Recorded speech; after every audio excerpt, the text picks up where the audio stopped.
سلام. بالاخره من تصمیم گرفتم که پیج یوتیوبم و اکانت چی میگم بهشون قدش کنم.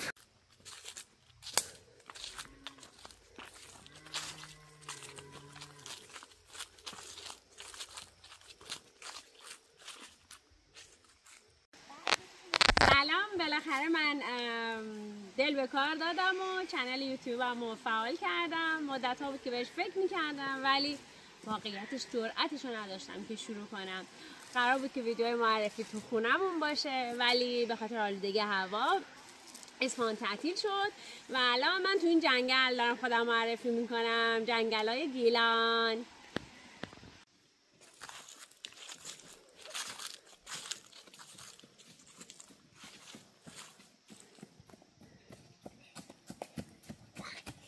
خب بچه‌ها، من قراره تو این چنل کلی دوست خوب پیدا کنم. قراره که شما بعدم که خیلی زیاد شدین بیاین این ویدیو رو ببینین و احتمالا موقع خیلی تغییر کردم، خیلی خفن‌تر شدم.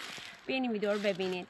دارم برای آیندگان این ویدیو رو میذارم چون الان که کسی نیست این ویدیو رو ببینه. خلاصه قراره از روزمرگیم بذارم، از این بذارم که برای اینکه احساس خوشبختی کنین نیاز نیست خفن باشین، معمولی بودن هم کافیه.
چقدی؟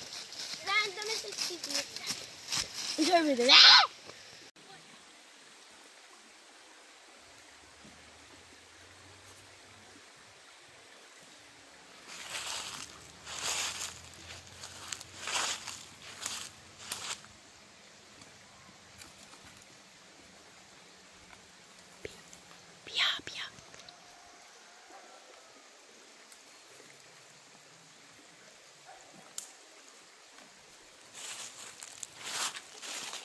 بیا پشت سرم بیا.